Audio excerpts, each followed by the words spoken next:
No. No. No.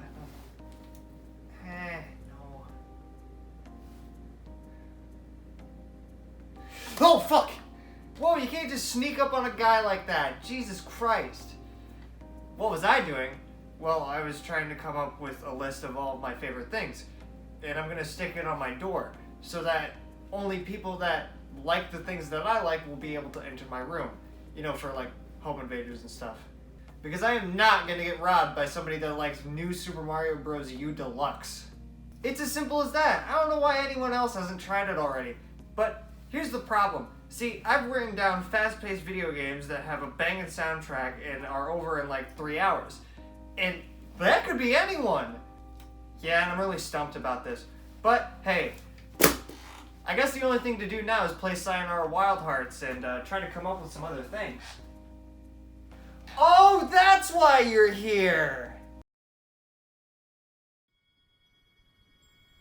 Not long ago, in a town much like yours, there was a young woman who was very happy. Until one day her heart broke so violently that her sorrow echoed through space and time. So our saga begins tonight, yet eons ago, just here, yet light years away.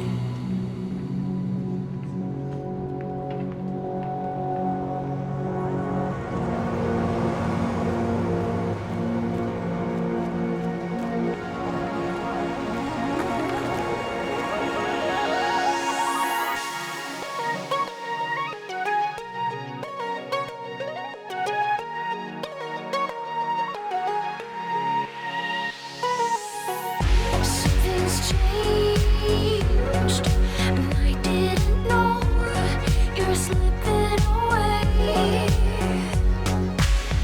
Everything is strange. Please don't let go. Sleep away the day. I'm gonna be honest. I had no idea what kind of game Sayonara Wild Hearts was before I played it. I just knew two things about the game. It had a good soundtrack, and the main game could be beaten in under like 3 hours. Now some of you might be thinking, oh wow, 3 hours of gameplay for 13 bucks? You're really getting your money's worth out of that one. And to that I reply with, you're goddamn right I am. Wild Hearts is a very fast-paced game. It has one cutscene at the beginning and one at the end. Everything else in between is levels, menus, and bopping tunes.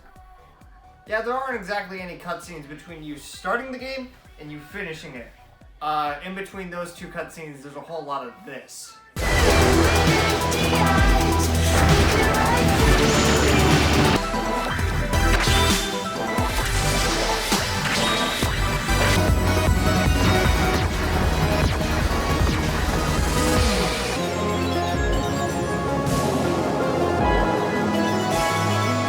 You have restored the lost harmony on the world. Level 1 is a slow skateboarding level, and you realize here you can't jump, move your character forward, back, crouch, none of that. The only real directions that you have is left and right. This might sound like a downside, but in a game where it starts throwing as many gameplay mechanics at you as it possibly can muster up, you'll be thankful that the only things you really have to worry about is moving left and right. Other than this, the only real thing you have to worry about consistently is QuickTime events. But these aren't the bad kind of QuickTime events. They never sneak up on you because they're always synced with the music. The style of this game is also worth bringing up because this game has a very colorful and unique art style. But it kind of suffers from the gameplay a little bit.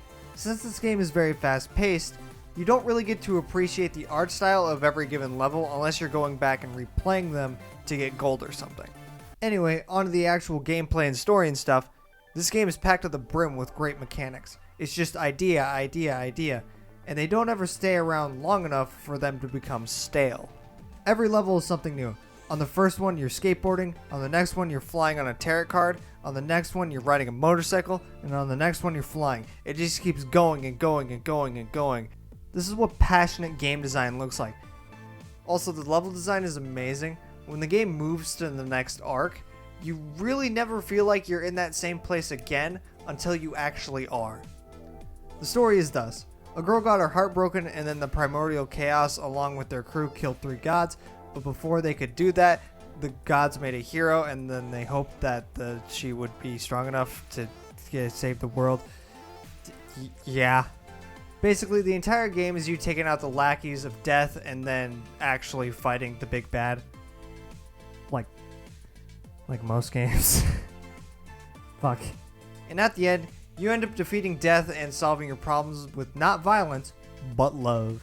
Once we decide to forgive our foes and smooch our way to victory, bam, we beat the game and fall right back into our groove.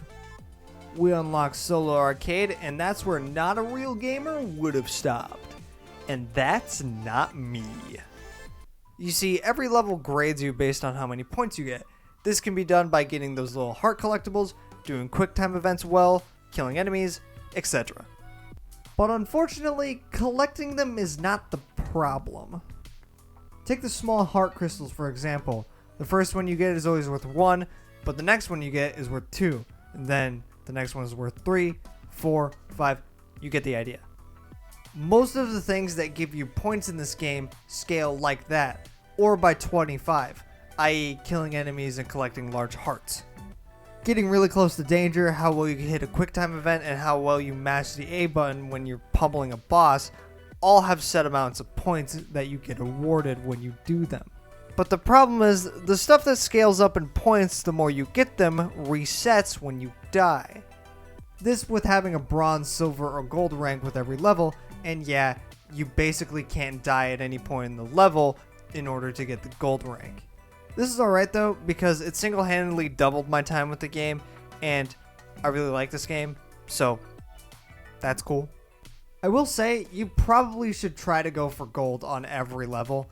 Like, get silver in the first run, who cares, but replay that until you get gold. I think that's the way you should experience this game. Of course, you can experience it in whatever way you want. I'm not your fucking dad, but that's just my personal recommendation.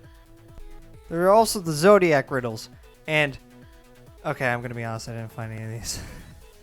These are optional self-imposed challenges that the game gives you after you beat the game. I don't know if they unlock anything, but hey, if you want to go for them, go ahead. Yeah, personally, I think the game is worth the money.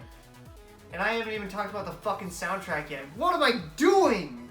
The soundtrack is phenomenal, and all of the QuickTime events sync up with the music. It's the thing that takes center stage, and it really helped me get through some of those levels where I just had to keep constantly resetting to get the gold ranks. Oh, and here's some of my favorites.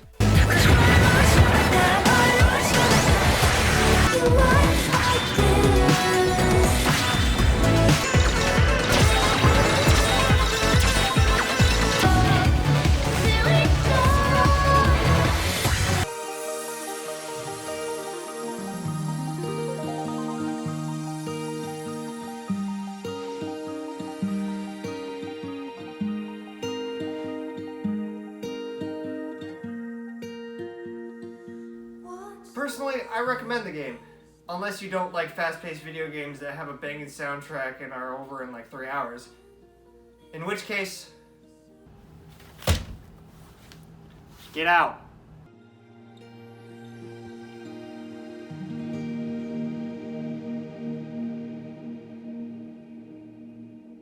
Sayonara, Wild Hearts.